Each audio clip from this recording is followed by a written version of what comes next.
howdy. Oh, look, we're live. It's We're a Mighty live, Ginger. That was the Mighty Ginger. That was the Mighty Ginger with a Sonic cherry lime push pop. Because And he wasn't sharing with you? He didn't bring you one? No, he did not. That's a good point. Nobody brought me a Sonic push pop. There's my coffee. Oh. Damn it. I'll have to remedy that later. I got nothing. I had something and it just got ruined completely, and now I'm lost. That's what you did to me. No, we're gonna blame that one. It's his fault. I see complaints and commentary here from chat. What is going on here? Pollock says he heard there was going to be pot. He's ready. You dig out the catnip, baby. That's true. I should dig out the catnip. I wonder if I have any in here. It's 420. Dig out the catnip. I have catnip flavored cat treats for if any of the small beasties decide to wander in here. Catnip flavored? Yeah, catnip flavored treats. They don't have catnip in them? They're just catnip flavored? They probably have catnip in them. Okay, there we go. And I've got More like and I do have the what is it, the extra like catnip and silverline blends that are marketed under the Meow Yawana. Oh brand. no. Oh no. Oh, that's bad. Yes. That's bad. There's a cat toy somewhere that looks like a little stoner sloth in a Hawaiian shirt. I wonder if Jay and Silent Bob make one of those. Oh no. Natural Oh no, cat, this is bad. Man. This is very bad. 420 is not a bad day. It's my mom's birthday. Bite me. That's beside the point. Terry, what are you doing? Oh, God. You know what I'm doing. Okay, so the show is going to be really hectic today, which, is about normal, I guess. Are you ready to begin the show yet? Yes. Okay. Maybe. Then I can do that. I have put out enough catnip to keep everybody engaged. Oh, no. Well, I guess I should say howdy, folks, and welcome to another episode of the Dead Robot Society. I am Paul E. Cooley. Joining me, Veronica Jergier and Terry Mixon and his cavalcade of cats, who are now on God only knows how much catnip. All right, so since neither one of my co-hosts is talking, V, how you doing? I am observing all of this and, wondering. I thought I was going to have cats in here before because they were yelling at me before the show started, but we'll see what happens. If they decide to come in here, I have treats for them, actually. Oh. I haven't given Shadow catnip. I'm a little afraid of what happens. You've never given him catnip? Not since the dog entered the picture. Oh. Yeah, I have all three of mine will go crazy, and one will straight up, like, you put it down, he will lick the floor and nom on, the toys and flop over and just be a general doofus and then pass out. Sounds like a good time. Think about it. You can get your stuff at the store, any variety, $2 a bag. Completely non-habit forming. That's cheap. Maybe I should be a cat. I could be a cat. What else is going on? I took a road trip. I don't recommend. 1 star. Would not recommend. Only 1 star? Where did you go on a 1-star road trip? We left from Houston and drove to Jasper, Alabama. There's your problem. In a single day. Yes. Use the next day to pack up stuff for the oldest daughter of my wife's kids and spent the day after that driving all the way back. I think it's something like 600 miles-ish. No.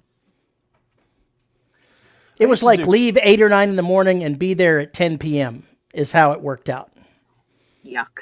I used sorry. to do That from does here not to sound Colorado. Used to do from here to Colorado in one shot. I mean, 16, I've driven 17 hours.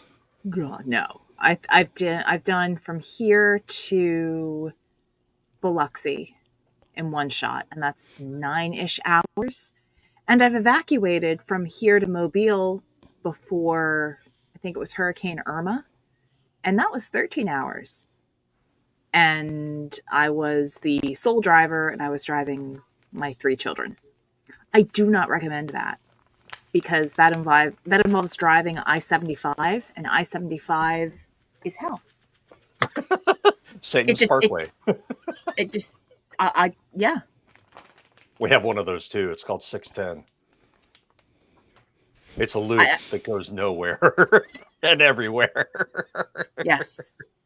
That's like the, what is it, 285 around Atlanta? Yes. They're all bad. Houston to Orlando. Yeah, I can imagine that. So Terry, you don't recommend the road trip. What kind of road trip do you recommend? Someone road trip where someone else drives? The best kind of road trip. Yeah, I can get behind that. At least I got to listen to audiobooks. It got me a chance to finish up 2 audiobooks that had been sitting in my queue that I had started but had dropped for whatever reasons. So you got them done, and now what? Now I'm listening to another audiobook, so that works out for me. One of the books was dropped because the author got to a natural stopping point where I didn't like it, and so it was easy to put down. Not recommended for authors. Don't make your book easy to put down. What made it easy to put down? Well, this was a cultivation type of story, and so after, I think this was like the 5th book in the series, he went ahead and took all of the main character's powers away. I was like, oh, then why do I care?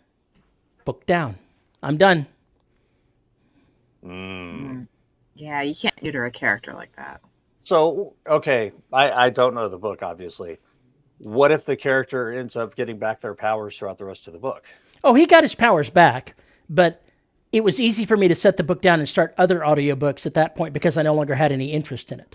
And that's not an opening that you want to give your readers. As a writer, you don't want to make it easy to put your book down. And doing something like that is making it easy to put the book down. Xander says, I dislike those hard resets in the cultivation lit RPG game like genre of books. So that's a regular thing? It has happened, and I've read it in certain series where it has happened, didn't like it. This wasn't quite that thing. He ran into a complication that made it so his powers were sealed away and he couldn't utilize them. And he had a pathway to get them back open again, but that doesn't interest me. I don't care about that. What, for my ignorance, is a cultivation story? I'm gonna let Xander go ahead and tell you what that is, because I suspect he has a better way of phrasing it than I would. It's scary that J.R. Handley and I asked the same question. True. I mean, I've read cultivation fiction, but yeah, it's like I know what it is, but I'm not sure how to describe it. Wait, what am I doing? You're explaining cultivation. You're explaining cultivation to us. Please provide a definition of cultivation fiction as pertains to lit RPG. We'll just wait while you do that. He's probably Googling Wikipedia. What the fuck is cultivation fiction? All right, smart guy. Tell us what the fuck it is. Leo wants to know. He's now high.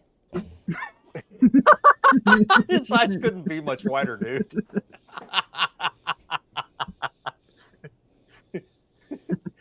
Xander, what's your email? I'll add you to the podcast. I can see sounds. Where did I miss something? The Resident Evil movies are the Resident Evil movies. They have nothing to do with the video games as far as I'm concerned. And they're not great stories. I like the first one, but the rest of them are pretty trash. Yeah, they're not really meant to be. They're popcorn movies, if that. This is Xander is the DRS equivalent of ChatGPT. Dubious recommendation. So cultivation is a genre of stories that focus on Eastern power growth, typically to ascend into godhood. Think of stuff like Wuxia, like the story of Wukong is a cultivation story, is as cultivation story as it gets. Stronger, eat fruit, fight gods. Mhm. Got it. This was definitely not in the Eastern style of cultivation, but it was still a cultivation story. But yeah, I want my characters to continue growing.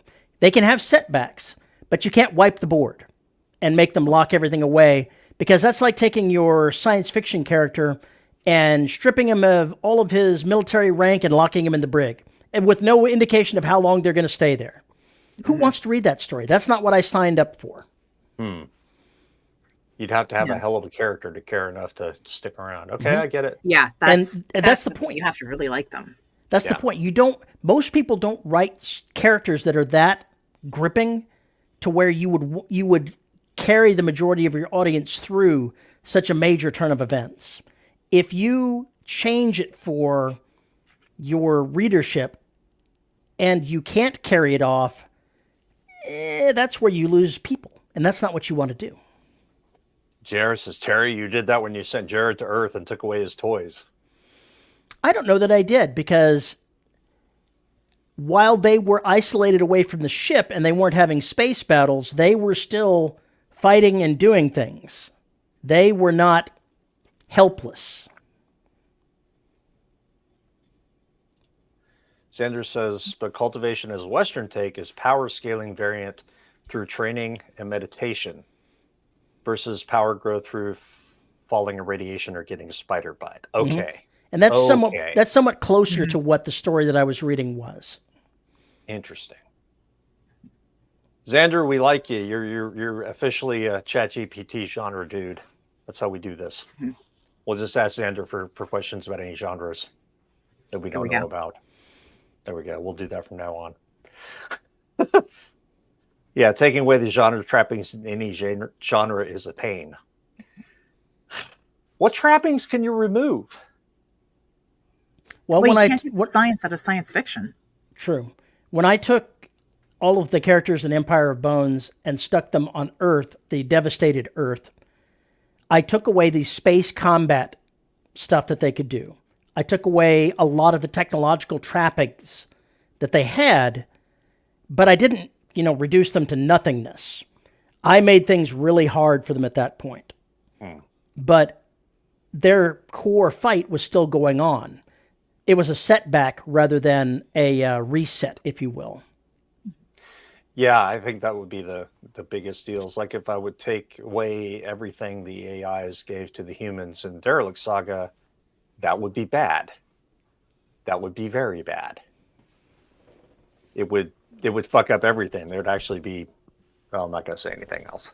Would actually be bad. You shouldn't say anything more, because then we'll all know. Yeah, exactly. How dare you not read? Yeah, I can see that as being a major issue. Or if your book includes robots and androids or whatever else is a key component, and then there's a story where they're absent for no reason. A couple of people have asked which two books it was that I was reading here, so let me turn on my phone and I'll bring up Audible and I'll say which ones they were. And they're not bad books. It's just one of them I quit because of that. The other one, I'm not sure that I quit because of the story. I think I got sidetracked by something else that I was more interested in and just never got back to it. JR says, what is the difference between a setback and a reset? I would imagine the author saw it as a setback. Probably he's right. JR is almost certainly right that that's how the author saw it. But I think a reset is when you take all of the toys away with no indication of when those toys will get back or if he's going to have to rebuild from scratch. That's a reset. There's a book by Warren Murphy and Molly Cochran called Grandmaster. And it's about a man who well, as a boy, I can't remember exactly. Just hang on a second. He goes to some kind of martial arts training, and they teach him spirituality and all these badass powers and everything else. And he gets too arrogant with the teacher. And so they have him do something that is just practically suicidal. And sure enough, it doesn't work, and it almost kills him. And he ends up basically having to start from scratch, learning everything all over again. But the book doesn't go into that. They go into the final moments where he earns respect, but we don't follow that path again. It's basically just understood that the path has to start once more. So the author skips the redo of the path and basically just puts it there. The character had to spend another so many years or whatever learning and relearning and everything else to get to the point where they were before. That worked.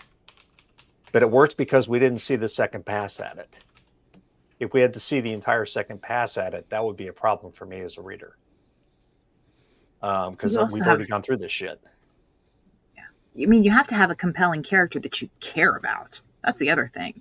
If they don't do enough to create a character that you want to see succeed, you're like, oh no, I can't believe you knocked that person down so far. How are they ever going to come back? It's like, oh, well, sucks to be you. I guess this story's over. Maybe I'm happy that he lost all his powers. Xander says, like Ash Ketchum from Pokemon, every time they go to a new region, keep Pikachu, but catch a whole new team and somehow be an even worse trainer. Well, wait a minute. So illicit futures is the topic. What is the future of the topic? Like the future of illicit things in text, or like a futuristic setting with illicit subjects? How dare you insist we go to a topic?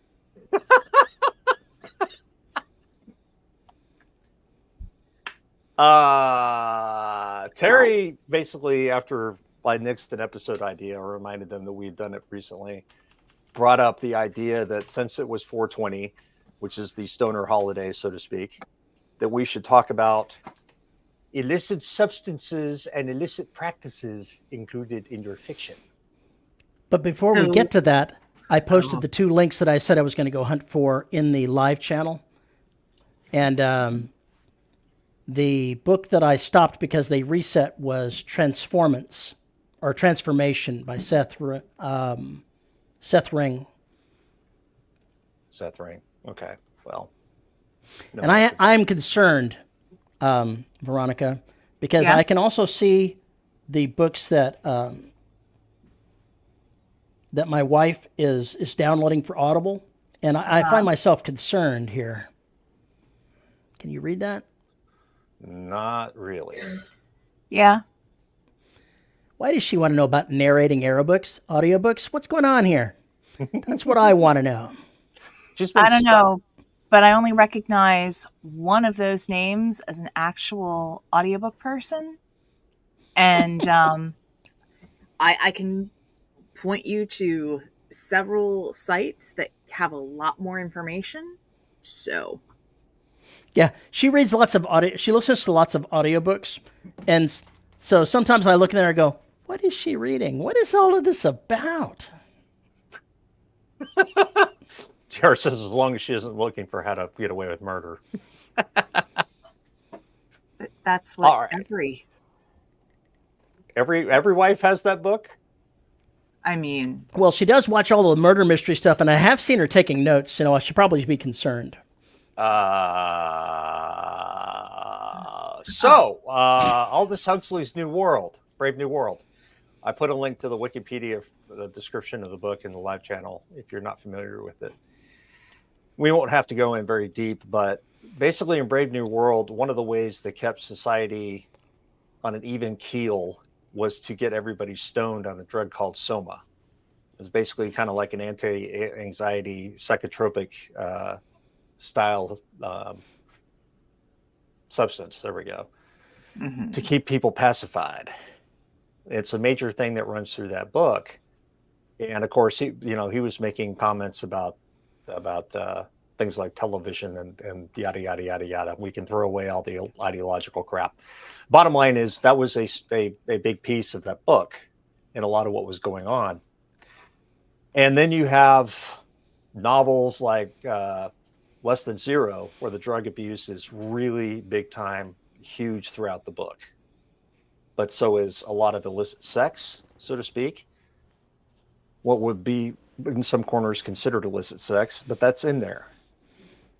Now, obviously, those are two very, very different audiences. One is sci-fi, and one is, I guess, contemporary fiction, if you will. But the visceral reaction I had to Less Than Zero was much more powerful than any kind of reaction I had with Brave New World because of how it ran through the characters.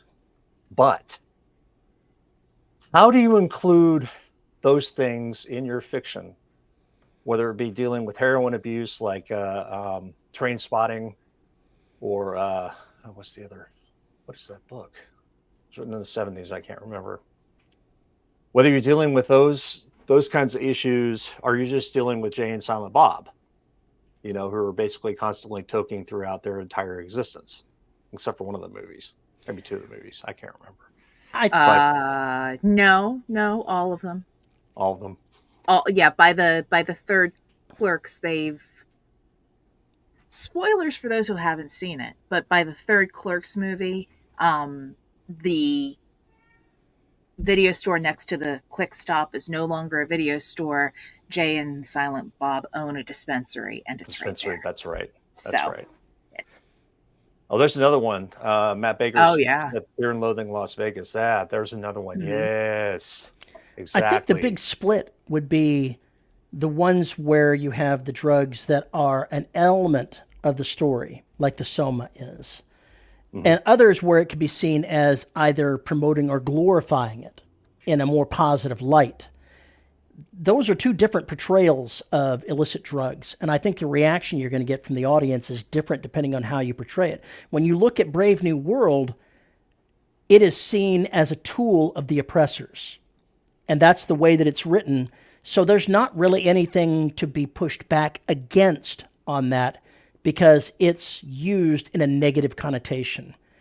If you used a drug in a story in a positive connotation, like say you're writing a urban fantasy, and this person that is fighting the say ghosts, we'll just pick them out of the air, ghosts, but the only way they can see and interact with them is to take LSD, and you're seeing it in a more positive promotional light as far as the plot line goes, you might get some pushback on that. I got some pushback on Derelict, but I won't go into that at the moment. In general, you should go into it, because the style of pushback, I think, is actually relevant to the conversation. Okay, so with Derelict Saga, they were basically using THC as a substitute for alcohol. Oh my God. Look at his side.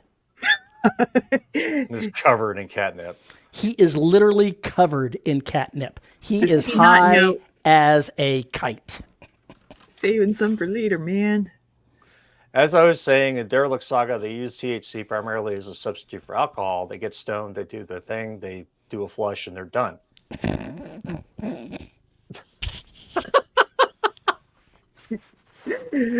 Terry is enduring a contact high. Yes, he is. It's also used as an analgesic and all sorts of other crazy stuff. Okay. There were a few people who saw it as glorifying, and I was just kind of like prognosticating. This is already here now, today. Even within states like mine where you can't get the real stuff, you can get Delta 8, which is much more mild. But the bottom line is that stuff's already here. For now. In this state anyway. But pushing back on it was just interesting, I think, because it was more in a military context. I think that might be one of the reasons why I got the pushback on that. If you use a drug as like a super soldier serum, maybe that mixes it and crosses the line a little bit, but not all the way. I don't know. I'm not sure. Yeah, I think I see that still as if you wanted to use glorification, I'd still say that's glorification of an illicit substance in your body that's basically acting as a drug. Because you could have THC-like stuff involved with the same Captain America super soldier serum. It could be there. I'm sorry, I saw for Captain example- America with a huge pot leaf on his shield. It just, Yeah, that could be it. killed That me. could be totally It it. just killed me. Well, I mean, David, maybe go ahead. I was going to say it could be, how better ways to calm down the Hulk than saying, "Okay, come on, big guy, the sun's getting low," just to hear big guy. Yeah. One of the things that David Weber did when he was writing Path of the Fury is they've got a drug in there called Panther that is a super soldier thing where you give it to them and suddenly their strength and speed and everything else goes real high. The drug was made to have a really harsh come down when you're done with it, to prevent people from using it in situations where it wasn't, appropriate for it to be used. It was made to be unpleasant. Throw up your guts unpleasant when you came down from it, to help counteract the thing so it did not become something that was abused. And I thought that was an interesting take on it. Well, DS, I think I've made it pretty clear they're not allowed to be high on the job, so to speak. And the problem I saw with the military, and I still see with the military out in space, is if they're on a ship for that long, there's no port necessarily that some of these people are going to see for years. So you have to have some way to relieve stress. You have to have some of those niceties. I refuse to believe a human being is going to be able to operate without some kind of outlet in that kind of isolation for that long. I just don't see it. So do you think that you had pushed back because folks saw the THC use as less acceptable than alcohol use? Correct. Even though, in the chemistry lab, they're both drugs and they're both going to affect and potentially impair someone's motor skills and judgment. And this is why you can't be under the influence of either when you're operating heavy machinery. One of the problems I see is that with THC, love it or hate it, it was the target of the war on drugs, whereas alcohol was not. So they made it into a moral issue. And people, even if they don't understand the actual facts of what THC is and what it does, are going to have a knee-jerk reaction against it that they might not have against alcohol. Right. Yeah. Social conventions and social niceties. It's the same thing that happens with, if we look at, illicit actions in books. If you're talking about, and apologize for not being After Dark. We'd have a far better, discussion on this in After Dark. But people with romance, they talk about spice levels. What is spicy for one person, maybe, every Tuesday night for another. It's right. And people can go, "Oh my gosh, I can't believe you wrote about that." And other people are like, "Oh, keep going. That's nothing." That's not bad. BDSM night, that's Tuesday. Yeah, we call that Tuesday. Yeah, but that's the thing. And it's very much of the whole, your mileage may vary based upon your experience. And if you're brought up with the belief that anything beyond alcohol and cigarettes is hard drugs and there's no line, there's no reason for anything, then you're going to have a knee-jerk reaction to the idea that Marines are going to blow off steam using THC versus cheap liquor. I don't know. I have a very sheltered upbringing and no experience with these kinds of things. I think the last time that I was inebriated to the point where I knew I was inebriated was, gosh. I called that last Friday. I honestly think it was easily like 2 decades ago. Wow. You were not in our sample group. I'm not in your sample group, but I'm also very much of the, do as thou wilt. And I am the one who will go to, the grocery store when I know that the oldest is coming home for a bit and ask him what he wants me to pick up because he enjoys a beverage every so often. And I'm going to be the mom that buys the good shit. But I'm not going to push it on the 18-year-old or, God forbid, the 15-year-old because I am not that mom. And here's Leo. The fingers are Sanders moving, says, if drugs man. make you strong, it's fine. Very Captain America. So cool. If drugs make you morally, ethically dubious, regardless if it makes you strong, that's bad. Very difficult to draw the distinction between those two unless you're in a binary situation. And very This whole few good bad situations are thing, binary. yeah, it's a real problem because there's a massive gray area that's dollars have to walk, slam and drive a car through. It's not. That's not a story I would like if everything's binary like that. Media makes it binary. Good point. It's just basically if you're going to include this kind of stuff in your book, you do have to kind of think about what the intent is. Fear and Loathing in Las Vegas, drug use is just absolutely on every page. And there's a reason for that. It is talking about the hopelessness of transitioning from the 60s to the 70s. It is an allegory. Most of the kids of my age read it at the time. When I read it, did not get that. What they saw was drunkenness, lasciviousness, drugs, and everything else. And wow, it looked really fun. And they missed the two most important portions of that book where he talks about the high water mark that the 60s reached, and then the crush and the fall, and still being able to see that high water mark from the flood. So if you miss out on that, then yeah, the book looks like just a train wreck of glorification. But you read between the lines, it's really not. But that kind of thing has to be done kind of well, or you got a real problem where it does look like you're glorifying it for no reason. Which, if that's your intent, that's cool. Xander says, so in fiction, that's what I see. Drugs are good. If it keeps the social acceptable ethical norms, if the drug makes you turn from society's acceptable norms, fill in. RoboCop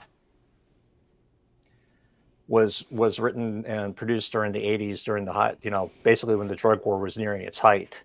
The second book, it's the second movie that has Nuke, right? I think it's the second movie that's got Nuke, where they talk about this drug that's basically, kind of modeled after crack, and everybody who's using it are real murderers, violent, everything else that goes on. And it casts a very, very binary light on that.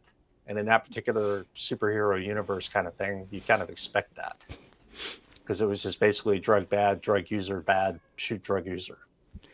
So Nora Roberts, writing in her Death universe, her In Death universe as J.D. Robb, there's some futuristic drugs that she uses in that. One of them is called Zoner, which, that's a straight shot at marijuana. And it's not seen as very, hard hitting to anything. And even the cops don't seem to really care that much about it.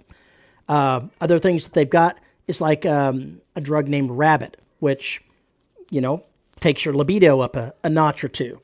And that's, for your own pleasure and whatnot.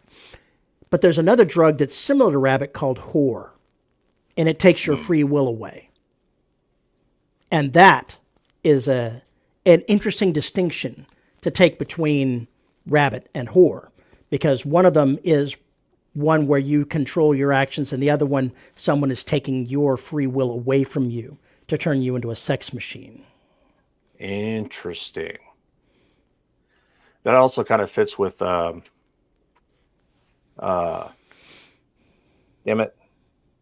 Altered Carbon. Everybody's on drugs. And they're really used very openly. They're not glorified. They're just it's like a Tylenol, the way they take it. And they talk about Stallion, which is a drug in there, which makes men homicidally sexual. And it's very interesting to see or feel the revulsion of that as you're watching it. And also the character realizing what they did while they were on Stallion. And the horrific realization is basically, I think, one of the powerful parts of that book, or excuse me, that that series when he realizes what he's been doing and what he's done. So the drugs aren't really the cause necessarily, but they did feature in the violence that he committed that kicked off the entire story. Yeah, it all circles back to altered carbon. So there's ways to use this stuff. Let's move on from drugs and let's talk about in the TV show of RoboCop, they had an ad selling steroids to kids. That does not surprise me. Not at all. Not in that future. Let's talk about sex workers. Let's talk about sex, baby. Let's talk about you and me. Let's talk about all the good things and the bad things that may be. Your turn, Paul. I want your sex. I want your love. Oh, just look. If not explicit necessarily, illicit sex. If you wanted to go by a more so what is that? In my mind, that always comes back to There's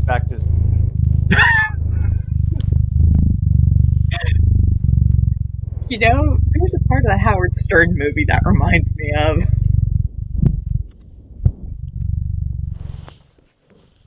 Good God, get that thing away from your mic. Illicit sex it means to me is really talking about sex workers and the sex industry as a whole. And I think that's just the evangelical way of describing it. That's the social way that has come up. Social way that has come up, at least in this country, because of the way it's seen. It's not seen the same way all over the world. Right. So basically, our customs make it illicit. Okay. Does that make sense? Sort of. Sort of. Yeah. Because I mean, if we're just focusing on writing, it's very genre dependent. And there are going to be different standards for different characters, as well as different genres. You are going if you're looking in Western culture, then I'm not going there. I'm really not. Wow. There are certain behaviors that people will call out as illicit for a female character that they will not blink twice for a male character. True. If you had a female character hooking up as much as James Bond does, slut, whore. Exactly. Girl will get called out constantly. No matter how much it's important for the mission, no matter how fine whatever she's shagging is, she's still gonna get called out. Which is unfortunate. Yeah. Which is unfortunate. If they actually allowed there to be a female James Bond, which I know that the Fleming family has that as a hard no in their licensing. It's not true. But hang on. If they had one, I would totally want to see Jamesette Bond, kicking a good-looking guy out of bed at every scene, and I would laugh. I would think that was hilarious. You know who would be awesome for that? Gwendolyn Christie. Who is she? I don't know who she is. Sandman. She played Lucifer. I think she played Lucifer. Okay, I vaguely have a remembrance of her. Tall, blonde, statuesque. Takes no prisoners. Somebody can find a picture and throw it into the live. But yeah, she's kind of a badass. But there's a double standard there. There's certain things that people will expect in one genre versus another. There's certain conventions that would be considered illicit in your mainstream genres that are like Tuesday for, certain romance genres. Under my pseudonym, I've narrated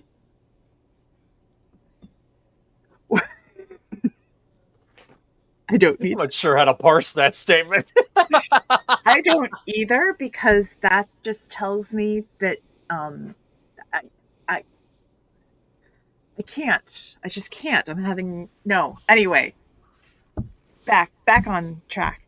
Um so different genres. So there's certain things that I've narrated that in the romance genre are not considered illicit at all. They may not be everyone's taste, but there are plenty and plenty of titles out there.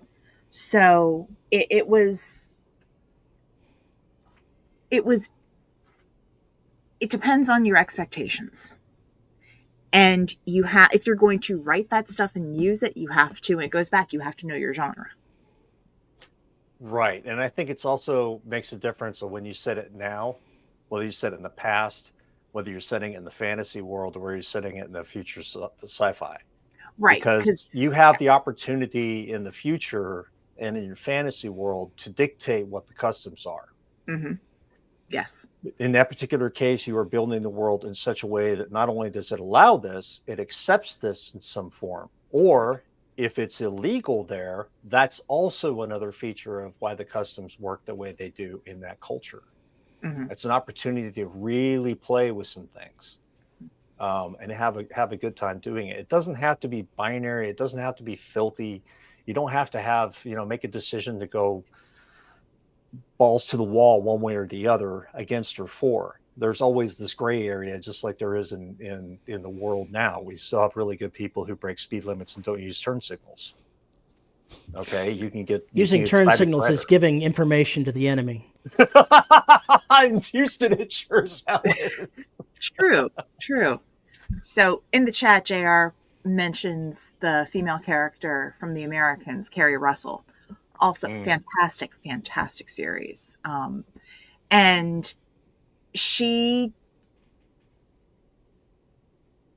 nobody hated her character for that because it was expected. Also, she was a Russian spy. And that's part and parcel. That's what you expect. So her partner did it. During the conversation and progression of the characters, they established what their marriage was and how that partnership worked versus their expectations to bring in other assets and establish relationships with other assets. So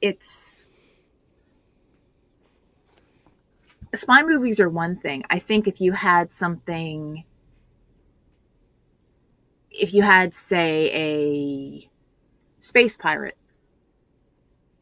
that's just going from port to port and having time of their life. A male space pirate would likely get away and not be called loose or easy or a whore. If, compared to a female space pirate who did the exact same thing. I totally want to see a cozy mystery where the female heroine is sleeping her way through the entire village. That's how she gets the information. That's how she gets the information. She's a sex detective. My God, I love it. There's a book idea for somebody. Inspector Sex. Oh my God. Anyway. No. Now, the challenge is keeping it so that everybody else doesn't know. So everyone knows they're sleeping with her, but no one talks to anyone else. So the innuendo in the conversations is totally out of control. There's an episode of Archer where one of the characters who's really good looking and everything else, and all the people in there drool after her, gets on there and says, if you want to have balls deep sex with me, do this, that, and the other, to the entire office, right? So they're all like standing in line ready to give her money or whatever else. And she tells each of them, I'm not going to have sex with you, and you're going to pay me $20 or whatever it was. And he's like, well, why would I do that? It says, because you get to do the next best thing to having sex for men. You get to go and talk about it. Make up whatever you want, and everybody else will think you banged me.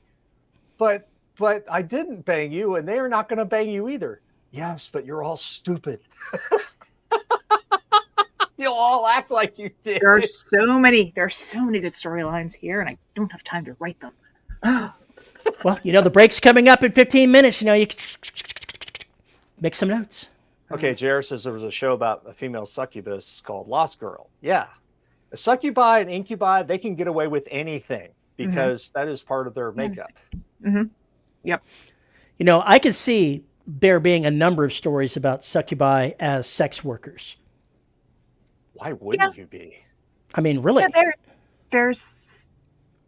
I think I have one or two on my shelf. So yeah, that's a no-brainer right there. That's the thing.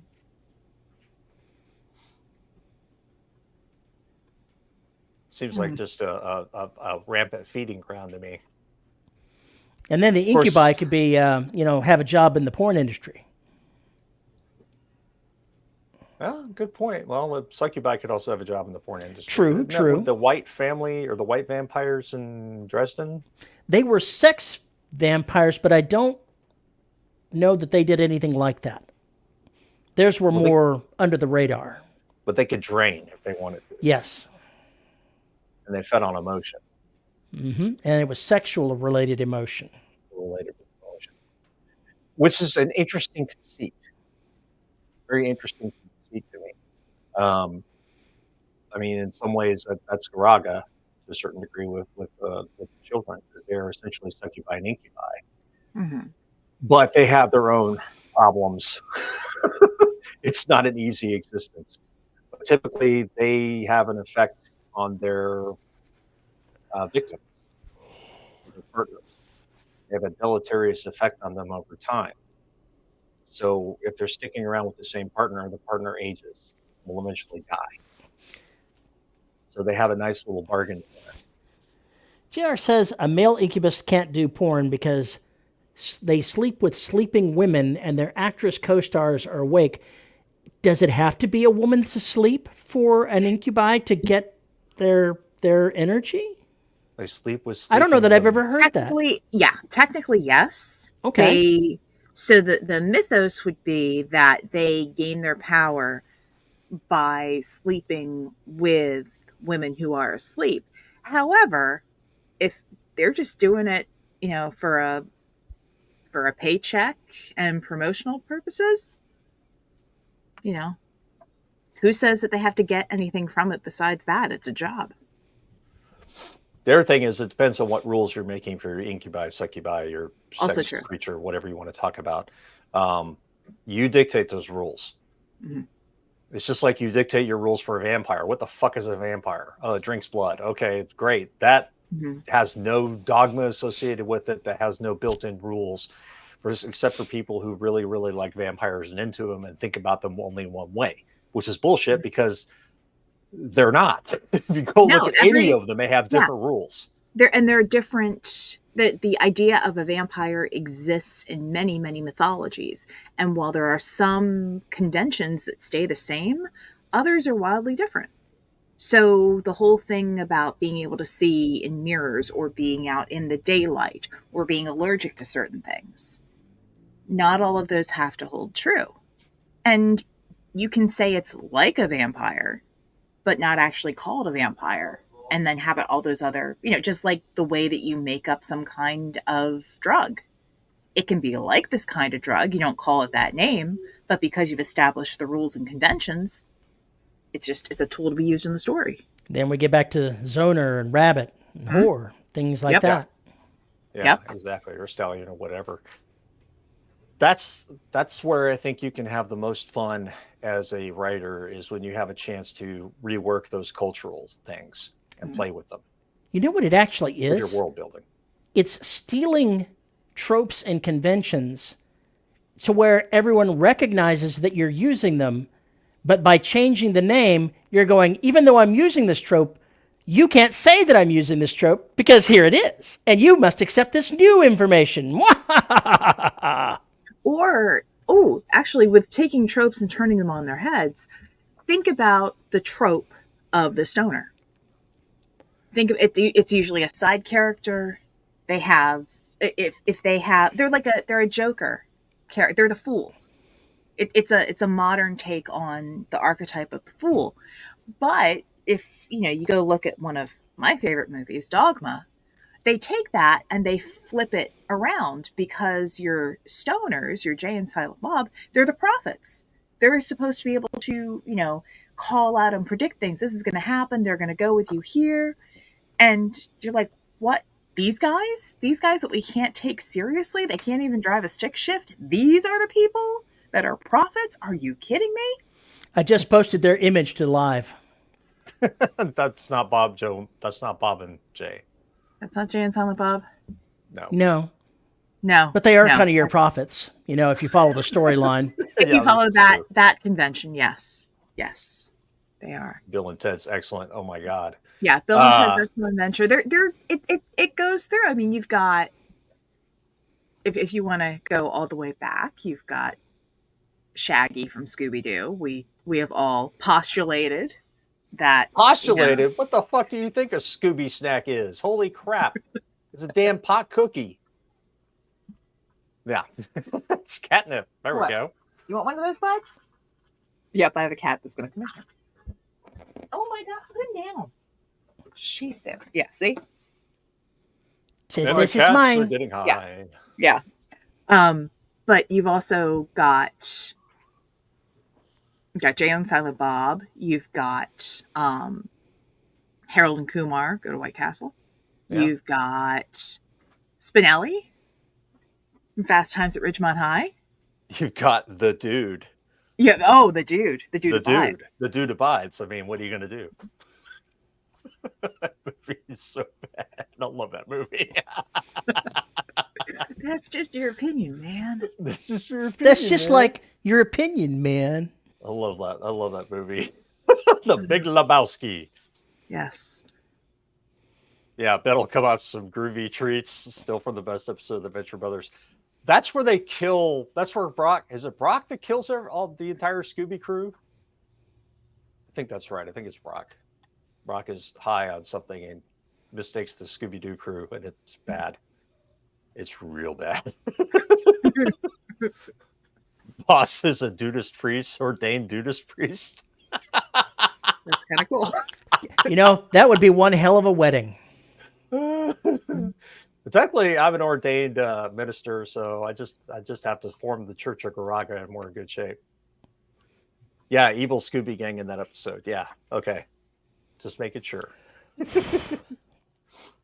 So let's flip this a little bit. What might you make illicit in your future? That's not illicit now? That's not illicit now. I know in one of the stories, well, maybe not illicit. There's a difference between illicit and hard to come by, which is reasons why you'd smuggle things. Right. But if you're illegal, culturally unacceptable. If I wanted to make a super oppressive society that is all about conformity, I would make SSRIs illegal. Because if your mood can't regulate itself, you're SOL and you shouldn't be here. So you could do that. I'm gonna go down a social dystopian rabbit hole if I go on illicit substances, being from my middle-aged female perspective. So, what else would I make illegal? There would be certain viewpoints that I could make illegal. And the way that they enforce that is every citizen has to wear something, a neck choker or something else like that. And if they start saying something that the state doesn't agree with, it just starts screaming so nobody can hear them. I think there's a video game like that, but I could be wrong. All that is not forbidden is permitted. All that is not forbidden is mandatory. A future where tech is frowned upon. Patrick Tebby's Crow's Gambit has some of that in that. Yeah, and the The David Weber series, Armageddon Reef. Safehold? Safehold, Safehold thank you. series. Yes, Matt, I was trying not to go there because I'm going to behave in the show. Hey, guys, Oh, yeah. no. the Oh, girls made the little no. blue pills illegal. We can't get hard anymore after 50. She does not seem I'm going to impressed. I'm going to behave. I'm going to behave and not talk about other. So every year in this new dystopian future society, men have to go in for a checkup, and if they cannot get an erection after 50, then it's cut off. Oh, or they just castrate you. Not cut off your Aged. willy wang, but chemically or physically castrate you. That's really interesting. That's really interesting. Mandatory castration for doing things that the government disagrees with. You cannot be allowed to breed. Or if you're just not an appropriate specimen. If There you you don't go. tick all the marks. Or you end up with something like Gattaca, where if you don't come out perfect, if you have any genetic impurities, you are banned from doing certain jobs. Mm-hmm. There's a lot of things that you can do as far as taking what's culturally acceptable now and twisting into something unrecognizable or unrecognizable but uncanny at the same time. And you can do that with drugs, you can do that with sex work, you can do that with tech, you can do that with pretty much everything. Zender says laws are threats made by the dominant socioeconomic ethnic group in a given nation. It's just the promise of violence is enacted and the police are basically an occupying army. Wow. You and me need to hang out, dude. Excuse me, talk more, please. Ooh, getting the vapors. My goodness. Now, Chris says here, there's a TNG episode where you're expected to allow yourself to be killed at age 60 so you didn't become a drain on society. And they also had one where they had war, but rather than bombs, if you were declared a casualty, you had to be submitted for destruction. Mm-hmm. Now, if you want to talk about what Chris is talking about there, if you put aside Next Generation, you could go with the whole Sandman thing with, God, what was the name of the Logan's show? Run. Logan's Run. And in the book, it was 21 was the age limit. When you hit 21, your days were over. Now, the movie made it 30 instead, but it's still pretty much the same. At that point, you were declared to be, nope, you're done. See you, bye. Yeah. It's doing stuff like that they can really supercharge portions of your world that you're creating. And it also gives you opportunities to think about what your characters might do. Are they attracted to that? Are they abhorrent of it? Is it something they accept or they deny? And you can talk a little bit about that without having to get up on a revolutionary soapbox one way or the other. It's explore that shade of gray. I thought Logan's Run was an excellent way to explore a repressive society where it was subtle. In the movie, it was obvious that there was that type of environment, but it wasn't one where the people themselves even saw it as something. They were deluded into believing Last Day was to be reborn. Right. And they turned it into a festival. Mm-hmm. They turned it into a spectacle. They turned murder into entertainment. It's a brilliant story. The books are radically different than the movie, but I actually think I prefer the movie to the books. Interesting. Pretty rare you hear that. So what do you think, chat? Ready to go write your this new dystopian model or novel with new stuff, huh? That would write that novel where we make meat illegal. Eating animals is illegal because we're gonna do things better for the environment and not, transport strange things to the newly colonized planet and all, In the future, Ooh. in my world, if a cat doesn't like you, you are executed. You must have a cat vouch for your humanity. On that Luckily, note, we if know you we have a don't pass. If you have a question or comment about this show, you can send an email to show@deadrobotsociety.com. You can find me on Mastodon at Paul_E_Cooley at VYRSC.social. You can find us on Facebook at the Dead Robot Society writing community, where all three of us mangle the madness. You can find us on YouTube at youtube.com/DRS podcast, where we are live just about every Saturday at 3 p.m. CST. Come and join us, subscribe and like so you know when we're live. I screwed that up. And if you want to support the show, you can find us at patreon.com/DRS podcast and buymeacoffee.com/DRS podcast, where for as little as $1 a month, you get access to the insanity of the private dancer show, DRS After Dark, where God only knows what we're going to talk about. And the $10 level, you get your name read, and our $10 patrons are Nate Cosby, Antoine Batts, Tony L. Joy, Rick Shaw, Lisa Slack, Isabel Cushy, and Tim Niederreiter. Thank you to all of our patrons for making this show possible. On that note, we are out of here. Thank you for hanging out with us. Hope you had a good time, and we will see you next week. Have a good one. Have fun.